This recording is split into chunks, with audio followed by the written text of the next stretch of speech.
বর্তমানে যে সিলেবাস ঢাকা বাংলাদেশের নয়, ঢাকা রাজশাহী চট্টগ্রামের কলেজের বিশ্ববিদ্যালয়ের সিলেবাস নয়, ভারতবর্ষে যে সিলেবাস, কলকাতাতে যে সিলেবাস পড়ানো হয়ে থাকে, দিল্লিতে যে সিলেবাস পড়ানো হয়ে থাকে, হিন্দুদের লেখা, কমিউনিস্টদের লেখা, বৈষম্যহীন নীতির মধ্য দিয়ে।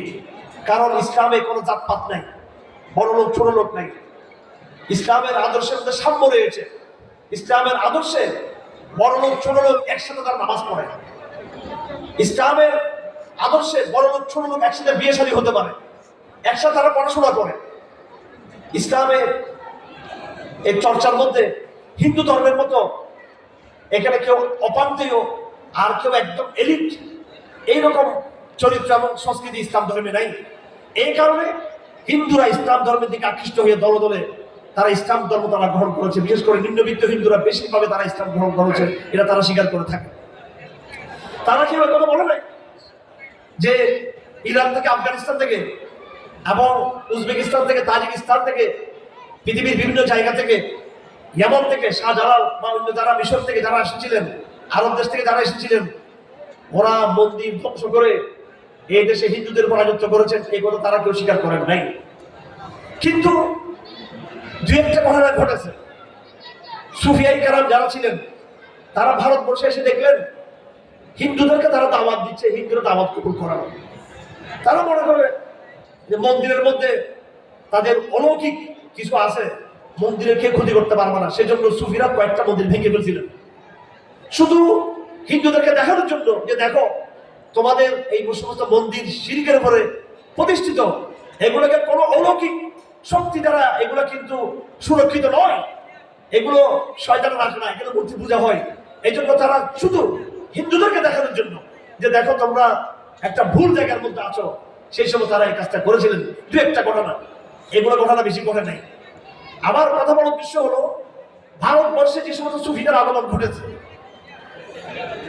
আলহামদুলিল্লাহ আমাদের এই প্রতিষ্ঠান এটা একটা তালিমি জায়গা, এলমি জায়গা, পড়ালেখা হয়ে থাকে।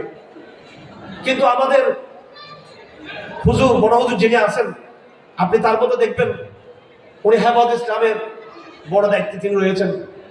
2013 সালে বাংলাদেশের ইতিহাসে সবচেয়ে বড় যে ইসলামের পক্ষে যে বিপ্লব হয়েছিল সেটা হচ্ছে 2013 সালে হেফাজত ইসলামের যে ঐতিহাসিক গণজমায়েত শাপলা চত্বরে।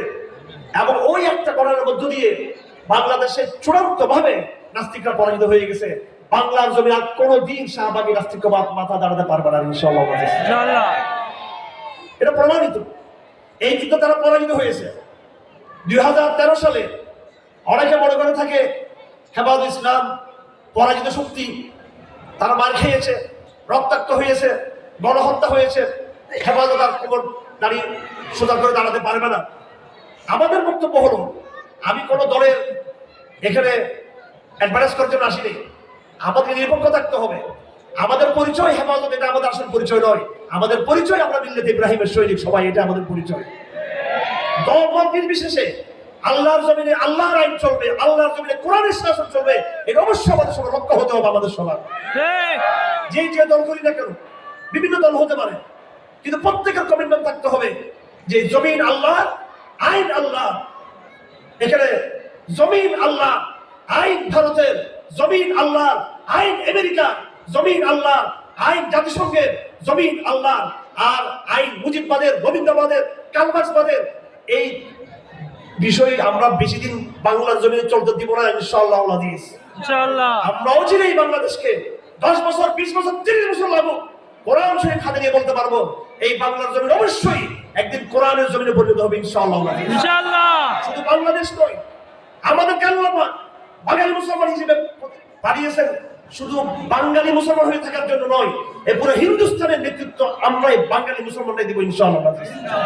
শরিয়ার নেতৃত্ব, দাওয়াতের নেতৃত্ব, জিহাদের নেতৃত্ব, বাবরি মসজিদকে উদ্ধার করার নেতৃত্ব এই বাঙালি মুসলমান দেবে ইনশাআল্লাহ। এই জন্য আমি ভারতকে বলে থাকি, তারা খুব ভয় পায়, খুব ভয় পায়। হারুন শাহ কোন দিকে কি ফুটার কোরআন আল্লাহ জানেন।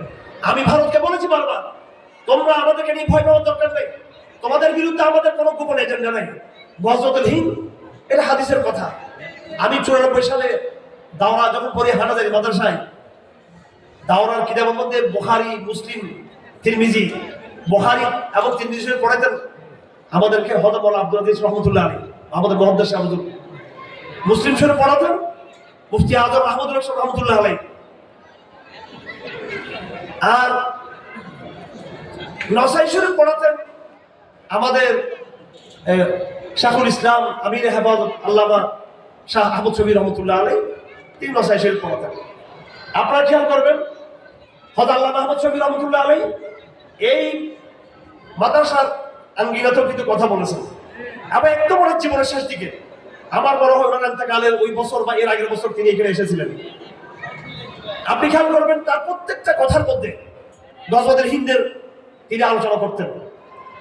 এবং বিগত 2021 সালে মোদি বিরোধী যে আন্দোলন আমরা করেছিলাম, একটা কথা আজকে আমার বলতে হচ্ছে এনসিপির ভাইদের উদ্দেশ্য করে, যে আপনারা অ্যাপ্রিসিয়েট করি, আপনাদেরকে সম্মান করি আমরা, আপনারা আন্দোলন করে হাসিনাকে দাঁড়িয়েছেন, কিন্তু হাসিনা তো একদিন, এক সপ্তাহ, এক মাস এই দেশকে শাসন করে নাই, 16 বছর লাগাতার হাসিনা এই বাংলাদেশকে শাসন করেছে। আমরা 16 বছর লাগাতার হাসিনার সাথে আমরা লড়াই করেছি, আপনারা 1 মাস 2 মাস লড়াই করেছেন। সুতরাং 1 মাস 2 মাস লড়াই করে বাংলাদেশটা জুলাই সনদ ঘোষণা করে আপনারই বাংলাদেশ চলাচল, সেটা কিন্তু এককভাবে সেটা হবে না কিন্তু ইনশাআল্লাহ। এই বাংলাদেশ আলমুল আমাদের বাংলাদেশ, আমরা সবকিছু পর্যবেক্ষণ করতেছি। আমি কোনো ব্যক্তিগতভাবে চাপাবাজি বিশ্বাস করি না, আমি একদম যেটা বলি সেটা আমরা বাস্তবায়ন করে ছাড়ার চেষ্টা করি। আমরা 16 বছর হাসিনার জুলুমের বিরুদ্ধে, নির্যাতনের বিরুদ্ধে আমরা সংগ্রাম করেছি, 16 বছর মার খেয়েছি। আমি 2009 সালে প্রথমে কারাগারে ঢুকছিলাম, 2009 সালে, এরপর 2013 সালে, আবার 2021 সালে। 14 বছর 16 বছর আমরা লড়াই করলাম, লাগাতার লড়াই করেছি। আর এই বাংলাদেশটা কিছু এনজিও, কিছু দায়িত্বশীলরা উপদেষ্টা হয়ে তারা এনজিও রাষ্ট্র চালাচ্ছে, একতরফা ভাবে সেটা হবে না। এই বাংলাদেশ লাখ লাখ আলেম ওলামাদের বাংলাদেশ, লক্ষ লক্ষ হাফেজদের বাংলাদেশ, কারীদের বাংলাদেশ, ইমামদের বাংলাদেশ, মুফতিদের বাংলাদেশ, মোল্লাদের বাংলাদেশ, হেফাজত ইসলামের বাংলাদেশ, আর অন্যান্য ইসলামপন্থীদের বাংলাদেশ। সুতরাং আগে ইসলাম, তারপর অন্য কিছু হবে এই বাংলাদেশে আগামীতে। ইসলামকে বাদ দিয়ে আমরা যেমনি ভাবে শেখ হাসিনার সংবিধানকে মানি নাই, দায়িত্ব দিয়েছি 72 সংবিধানকে আমরা মানি নাই। আমরা এই 14 বছর 16 বছর পর্যন্ত আমরা লাগাতার এই 72 সংবিধান বিরুদ্ধে আমরা বলে গেছি। তাদের মূলনীতি ধর্মনিরপেক্ষবাদ মানি না আমরা, জাতীয়তাবাদ, গণতন্ত্র আর তাদের সমাজতন্ত্রকে আমরা প্রত্যাখ্যান করেছি। এখন নতুন করে যারা আসছে, তারা উপদেষ্টা যারা হয়েছেন, কাদের রক্ত হয়েছেন? আবু সাইদের রক্ত হয়েছেন। কই মাদ্রাসার ছাত্রদের সংগ্রামের উপরে এবং প্রাইভেট বিশ্ববিদ্যালয়ের হাজার হাজার ছাত্ররা এই আন্দোলনে যুক্ত ছিল, শ্রমিকরা, কৃষকরা এই আন্দোলনে যুক্ত ছিল। ঢাকা বিশ্ববিদ্যালয় কয়জন ছাত্র মারা গিয়েছে, জাহাঙ্গীরনগর বিশ্ববিদ্যালয় কয়জন ছাত্র মারা গিয়েছে, চট্টগ্রাম এবং রাজশাহী কয়জন ছাত্র মারা গিয়েছে, রাজপথে যারা প্রাইভেট বিশ্ববিদ্যালয়ের ছাত্র তার চেয়ে দ্বিগুণ আরো বেশি মারা গিয়েছে সেখানে আমার ভাইরা। তারপরে সেনাবাহিনী যারা তরুণ ভাইরা রয়েছে, আমাদের সেনাবাহিনী যারা তরুণরা ছিল, শেষ মুহূর্তে তারা শেখ হাসিনাকে বলে দিল যে আপনার অফিসাররা, আপনাদের বড় বড় জেনারেল আর অফিসাররা যদি আমাদের গুলি করতে পারে, আমরা সৈনিকরা গুলি চালাবো না জনগণের বুকের উপরে। যখন তারা স্ট্যান্ড নিল, সেনাবাহিনীর তরুণ অফিসাররা যখন বলে দিল, সেনাবাহিনীর সৈনিকরা শেষ মুহূর্তে এসে যখন বলে দিল যে আমরা জনগণের বিরুদ্ধে আমরা যাব না, তখন হাসিনার পতন নিশ্চিত হয়েছে। আমার প্রশ্ন হলো আপনাদের প্রতি, সকলের প্রতি, এই আন্দোলনটা ঢাকা বিশ্ববিদ্যালয়ের ছেলেরা করেছিল এবং সরকারি পাবলিক বিশ্ববিদ্যালয়ের লোকেরা এই আন্দোলন শুরু করেছিল। কি জন্য? হাসিনার পতনের জন্য নয়, এই আন্দোলন করেছিল কোটার জন্য। কথা ঠিক না বেঠিক? ঠিক। সপ্তাহে সপ্তাহ, দিনের পর দিন, প্রায় মাস গড়িয়ে যাচ্ছিল। আমার পুরো সংগ্রামের সাথে আমি যুক্ত ছিলাম। চট্টগ্রামে যারা রয়েছেন তারা সবাই জানেন এই আন্দোলনে আমাদের সকল কর্মীরা, সকল দায়িত্বশীল, আমাদের সবাই যুক্ত ছিলাম আমরা আন্দোলনে। এটা কোটার আন্দোলন ছিল, চাকরির আন্দোলন, ক্যারিয়ারের আন্দোলন। আমরা ক্যারিয়ার চাই, আমরা কোটা মানি না মুক্তিযুদ্ধের নামে। নিজের ক্যারিয়ারের জন্য, চাকরির জন্য আন্দোলনকে খাড়া করা হয়েছিল। কেউ হাসিনার পদের কথা আমাদের বলে নাই। এটা যারা পাবলিক বিশ্ববিদ্যালয়ের ছাত্র ছিল তাদের দাবি ছিল।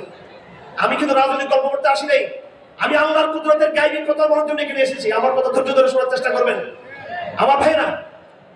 আল্লাহ পাক এই পাবলিক বিশ্ববিদ্যালয়ের ছাত্রদের একটা বস্তুবাদী আন্দোলন, চাকরির আন্দোলন, ক্যারিয়ার আন্দোলন, কোটার আন্দোলন, এই আন্দোলনের পক্ষে কোন শক্তি প্রাইভেট বিশ্ববিদ্যালয়ের ছাত্রদেরকে তাদের পক্ষে নামিয়ে দিল? তাদেরকে কে মোটিভেশন করেছে? কে মোটিভেশন করেছে তাদেরকে?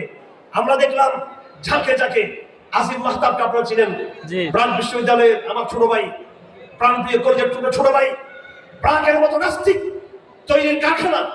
আল্লাহ পাক ওয়ামাকার আল্লাহ ওয়াল্লাহু খায়রুল মাকিরিন, যুগে যুগে এরকম হয়েছে, এখনো হচ্ছে, আগামীতে সেটা হবে। তোমরা চক্রান্ত করবা, আল্লাহ পাল্টা চক্রান্ত করে তোমাদের চক্রান্ত করে সাৎ করে দিবেন, ইসলামকে আল্লাহ উদ্ধার করবেন। এই প্রাক বিশ্ববিদ্যালয় করা হয়েছিল নাস্তিক তৈরি করার জন্য। আমি আপনাদেরকে বলতে চাই, আলহামদুলিল্লাহ এই প্রাক বিশ্ববিদ্যালয় হচ্ছে বর্তমানে আমাদের সবচেয়ে বড় কেন্দ্র। এখন এই প্রাক বিশ্ববিদ্যালয় থেকে আসিফ মাহতাব তৈরি হয়েছে, ছাত্রদেরকে নেতৃত্ব দিল সে। প্রাইভেট বিশ্ববিদ্যালয়ের ছাত্রদেরকে, প্রাইভেট বিশ্ববিদ্যালয়ের ছাত্রদের কোনো সরকারি চাকরি পায় না, এটা পরে সরকারি চাকরি পায় প্রায়োরিটির ভিত্তিতে, এটা যারা পাবলিক বিশ্ববিদ্যালয় ছেলে না। এখন কথা হলো, কোন শক্তি, আমেরিকা, জাতিসংঘ, ডক্টর ইউনূসের কোনো ক্যারিশমা যে প্রাইভেট বিশ্ববিদ্যালয় ছেলেদেরকে নামাই দিল? তারপর দেখলেন বড় কষ্ট পাবেন আমাদের ইসলামপন্থী ভাইরা। কোন ইসলামপন্থী বড় কোনো দলের নেতাদের পক্ষ থেকে কিন্তু তখনও বিপ্লবের পক্ষে কথা বলা হয় নাই, ভয়ের কারণে। ওনারা মাহুম, ওনারা জুলুম নিপীড়নের শিকার, কথা বললে আবার বিপদ আসবে।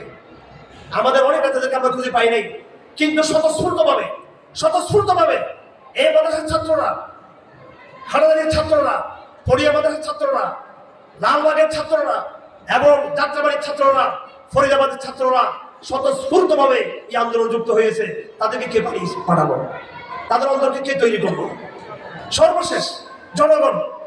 আপনারা দেখবেন পথে ঘাটে একদম যারা একেবারে বস্তুহারা মানুষ, শ্রমিক, রিক্সা ড্রাইভার, এই আন্দোলনে প্রায় 40-50 জন শুধু রিক্সা চালক মারা গিয়েছে এই আন্দোলনে। এরা রাজপথে নামলো, টোকাইরা রাজপথে নামলো। আমার সাথে আন্দোলন আমি দেখেছি, ডানে বামে সামনে পিছনে ছেলেদেরকে দেখেছি, 12 বছর, 10 বছর, 11 বছর। আমি এদেরকে ধরে ঘরে পাঠিয়ে দেব, ঘরে যাও, ঘরে চলে যাও, তোমরা কিশোর, তোমরা না বলো আন্দোলন আমিও না। তাদেরকে ডান দিকে পাঠালে তার বাম দিকে চলে আসতো, সামনে থেকে বিদায় দিয়ে পিছন দিকে চলে আসতো। লুকিয়ে তারা আমাদের সাথে সাথে তারা আন্দোলন সংগ্রাম করেছে। এই বাচ্চাদের হৃদয়ে কিশোরদের মনে কে হাসিনার বিরুদ্ধে, ভারতের বিরুদ্ধে বিদ্রোহ জানিয়ে দিল। তারপর সর্বশেষ অলৌকিক ঘটনা ঘটে গেল। ক্যান্টনমেন্ট থেকে আমাদেরকে ফোন করলো, তারা কিন্তু বড় কোনো অফিসার না। আমি অবাক হয়ে গেলাম যে হাসিনার এত বড় শক্তি, বিভিন্ন গোয়েন্দা সংস্থা এবং সেনাবাহিনীর সমস্ত অফিসার হাসিনার পক্ষে। এই বিদ্যুৎ শরীফে আমাদেরকে ফোন করে বলতেছে যে আমরা আপনাদের মিছিলে, আপনাদের রাজপথে আমরা গুলি করবো না, আমরা সকল সৈনিক ঐক্যবদ্ধ আছি, আমরা এই হাসিনার পতন চাই, আমরা রাজপথে আপনার ঐক্যবদ্ধ থাকার চেষ্টা করবো না। আপনারা হেফাজতকে মেসেজ দিল, আমাদেরকে চরমোনাইকে দিল, জামাতকে মেসেজ দিল, তারা এবার মেসেজগুলো দিল। আমার কষ্ট ঠান্ডা মাথায়।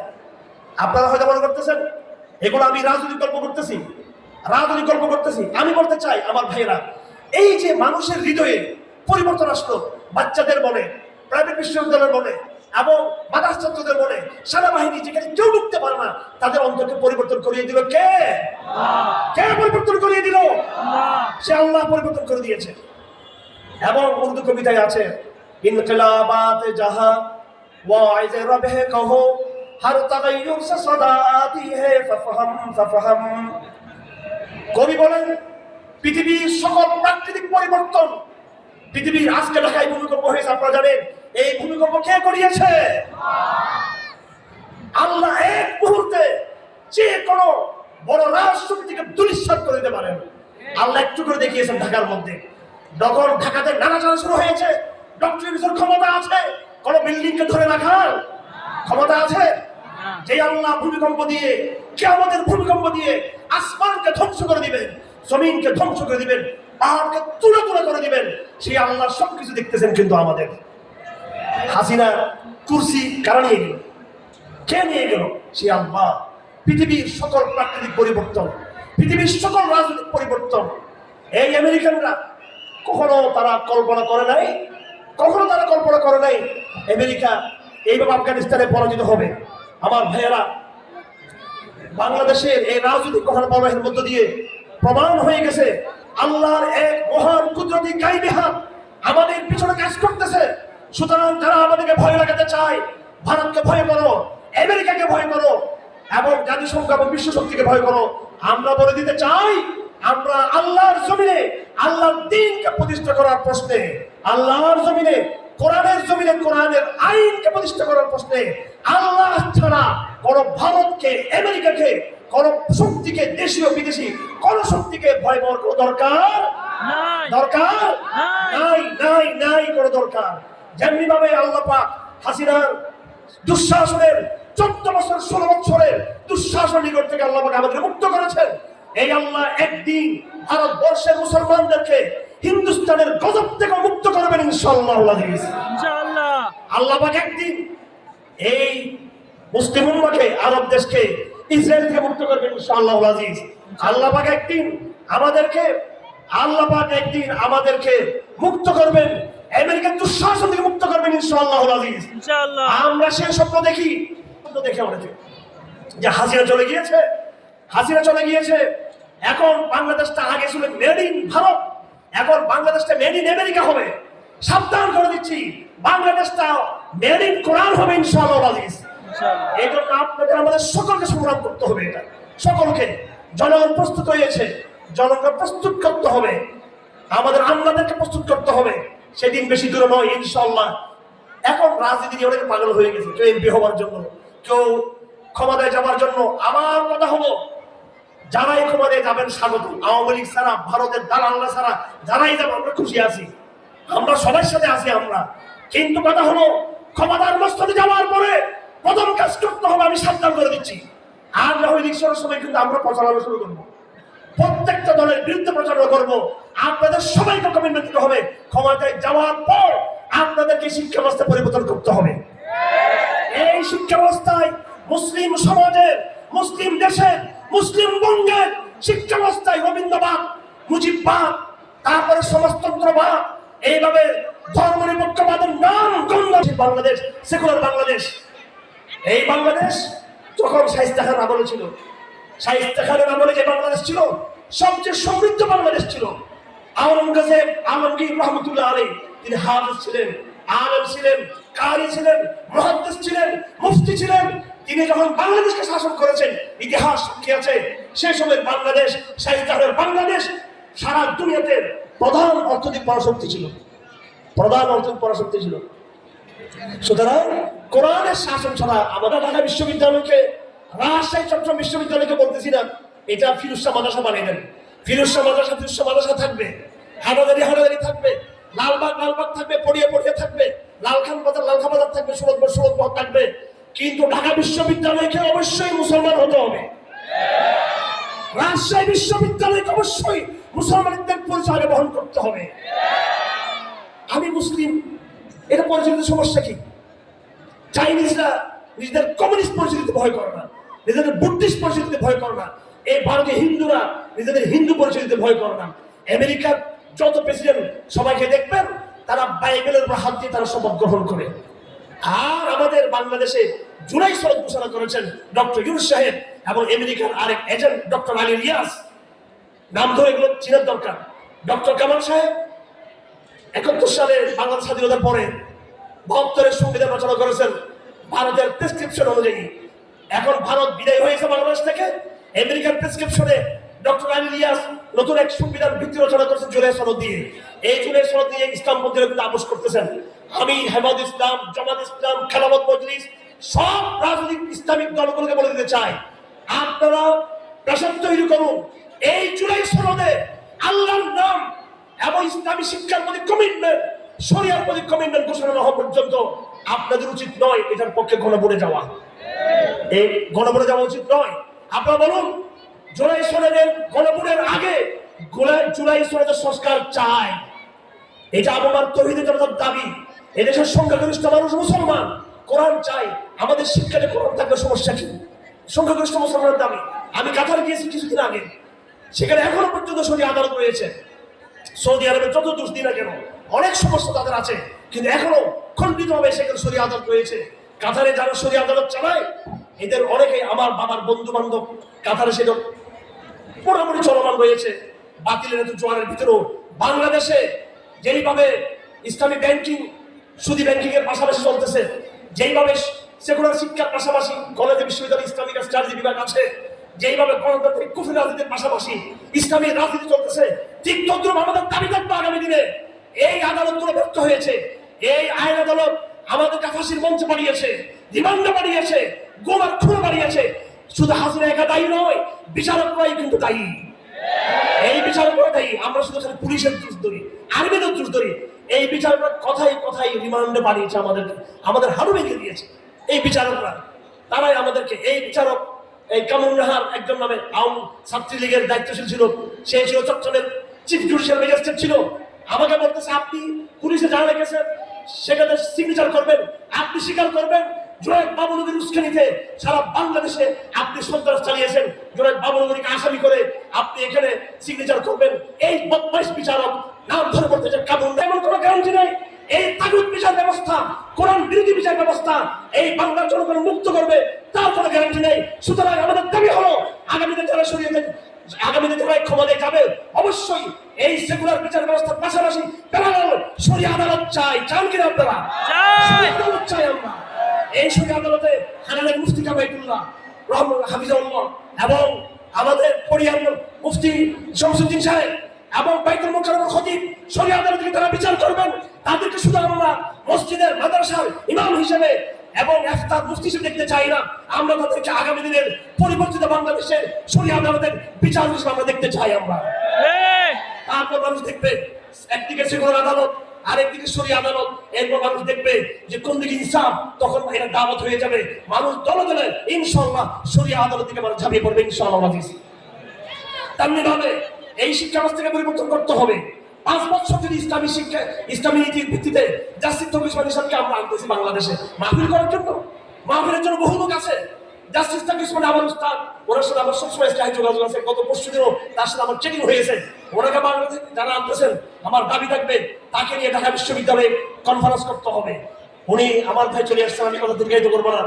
আমরা দুজন তৌফিক ইসলাম হিসেবে ছাত্র, আমার ভাই, আমরা দুজন দারুল কলেজের ছাত্র, আমরা একসাথে পড়াশোনা করেছি। দুই ভাই মিলে ইনশাআল্লাহ আগামী দিনে বাংলাদেশকে ইসলামী বাংলাদেশ করার জন্য আমরা দাওয়াত জিহাদ করব ইনশাআল্লাহ।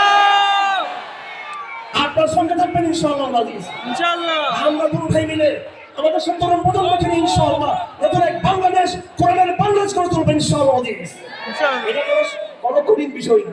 খামাখা বলা হচ্ছে যে মোল্লারা কিছু পারবে না, মোল্লারা কি পারবে না আমাদের আগামী দিনে দেখানো হবে ইনশাআল্লাহ। তোমরা কি পেরেছো, তোমরা কি পেরেছো, দেখলাম তো আমরা কি পারছো। সবাই তো বহুদিন ছিল ক্ষমতার মধ্যে, আবার মোল্লাদেরকে দিয়ে দেখো এবার। যাই হোক, রাজনৈতিক কথা বলতে আসি নাই। আমরা পাওয়ার গ্রুপ হতে চাই না, আমরা ক্ষমতায় যেতে চাই না, না বিরোধী দল না সরকারি দল। আমরা প্রেশার গ্রুপ থাকবো, যারাই যাবেন সহযোগিতা করবো যদি ইসলামের কমিটমেন্টের উপর থাকেন। আর যারাই ক্ষমতায় যাবেন যদি সেকুলারিজমকে প্রত্যাখ্যান না করেন, এই শিক্ষা ব্যবস্থাকে পরিবর্তন না করেন, সুদভিত্তিক অর্থনীতি পরিবর্তন না করেন, আমরা বলছি না যে আফগানিস্তানের তালেবানদের মধ্যে একদিনে সরকার প্রতিষ্ঠা করবেন। আমরা কি সেটা বলছি? বাংলাদেশ এখানে অনেক সেকুলার সংস্কৃতি, কালচার, মূলধারার মধ্যে সম্পৃক্ত, একদিনে পারা যাবে না। আমাদের কথা হলো ইন্টেনশন। আপনাকে নিয়ত রাখতে হবে। আপনি শুরু করুন, ক্ষমতায় যাবেন, প্রথম বছর কিছু সংস্কার করেন, দ্বিতীয় বছর কিছু সংস্কার করেন, তৃতীয় বছর কিছু সংস্কার করেন, 5 বছর ক্ষমতায় থেকে বড় বড় কিছু সংস্কার করেন। এরপরে আবার যখন যাবেন আস্তে আস্তে সংস্কার করবেন।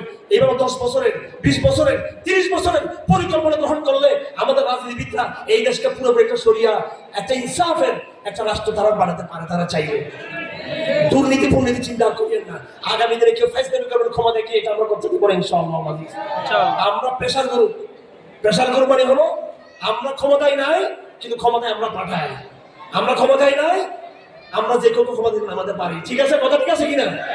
জনগণকে প্রেশার গ্রুপের ভূমিকা থাকতে হবে, ইসলামের পাহারাদারের ভূমিকা থাকতে হবে। আমার ভাই চলে আসছেন, আমি আর কথা দীর্ঘায়িত করবো না। আমি ওনার সম্মানে আমার বক্তব্য আজকে এখানে শেষ করলাম। আমি কিছু আয়াত পড়েছিলাম মুনাফিকদের সম্পর্কে। মুনাফিক মানে হলো কোরআনে কারীমে সূরা বাকরাতে, সূরা আলে ইমরানে, সূরা নিসাতে, সূরা মায়েদার মধ্যে, সূরা আহজাবের মধ্যে সূরাতুল মুনাফিকুন নামে তো আলাদা সূরাই রয়েছে কোরআন শরীফে। পাতায় পাতায় পাতায় পাতায় আল্লাহ পাক সুবহানাহু ওয়া তাআলা একদিকে মুশরিকদের কথা বলেছেন, আর একদিকে মুনাফিকদের কথা বলেছেন। আল্লাহ পাক সুবহানাহু ওয়া তাআলা বলেছেন যারা এক পা এইদিকে আর এক পা এইদিকে। বর্তমান মুসলিমরা ক্রাইসিস হলো আমরা নেফাকের মধ্যে রয়েছি। এদিকে আমরা মুসলমান দাবি করি, আবার মুজাহিদদেরকে আমরা জঙ্গি বলে আমরা গালাগালি করি, নিজেদেরকে আমরা মুসলমান দাবি করি, আবার আমরা পত্তলিকতা বিশ্বাস করি, সেগুলো আমরা বিশ্বাস করি। আমরা নির্বাচন আসলে দাড়ি টুপি একবার পাগড়ি টাগড়ি পরে একরকম, এরপর ক্ষমতায় যাওয়ার সাথে সাথে ভারত আমেরিকা আমাদের প্রভু সবাই জনগণকে আমরা ভুলে যাই। এই মুনাফিকি নির্বাচনের আগেও থাকতে হবে, নির্বাচনের পরেও থাকতে হবে। এই মুনাফিকের বাংলাদেশের হবে না। হাসিনা ছিল মুনাফিকদের রইসুল মুনাফিক ছিল বাংলাদেশে, বন্ধ ছিল, প্রতারক ছিল। এবং পৃথিবীর ইতিহাসের সবচেয়ে দার্শনিক মুনাফিকের নাম হচ্ছে মেকিয়েভেলি। মেকিয়েভেলি একটা বই লিখছে সম্ভবত দ্য প্রিন্স নাকি কি এই নামে। সে বলছে কি জানেন? সে বলছে রাষ্ট্র পরিচালনা করবা কিভাবে? তোমার কাজ হলো ক্ষমতাকে টিকিয়ে রাখা। সেজন্য তুমি যেখানে দরকার সেখানে নাস্তিক হয়ে যাবো, যেখানে দরকার সেখানে নাস্তিক হয়ে যাবো। হাসিনার এক ঠ্যাং ছিল শাহবাগ নাস্তিক্যবাদের উপরে, আরেক ঠ্যাং ছিল হেফাজত ইসলামের মধ্যে কিছু লোককে বিভ্রান্ত করে ওই যে কমিশনারদের ঘোষণা দিতে গিয়ে সর্বাধিক, দুই ঠ্যাং ছিল তার। এটা মুনাফিকের চরিত্র। আগামী দিনের রাজনীতি মুনাফিক মুক্ত রাজনীতি হতে হবে, কোরআনের রাজনীতি হতে হবে। ভাই কথাগুলো হয়তো মনে হতে পারে আবেগ থেকে বলতেছি, আবেগ থেকে বলতেছি। আমার প্রশ্ন হলো এগুলো আবেগের কথা নাকি কোরআনের কথা বলতেছি? এটা আপনার চান কিনা আগামী বাংলাদেশ কোরআনের বাংলাদেশ হোক? হিপোক্রেসি ভণ্ডামি আর কত? মসজিদে এসে ভোট চাইবেন, আর সংসদে গিয়ে রাজপথে গিয়ে আবার সে আব্রাহাম লিঙ্কনের আবার সেই বিদেশি প্রভুদের সাথে হাত মিলাবেন। এটা কোন ধরনের কথা?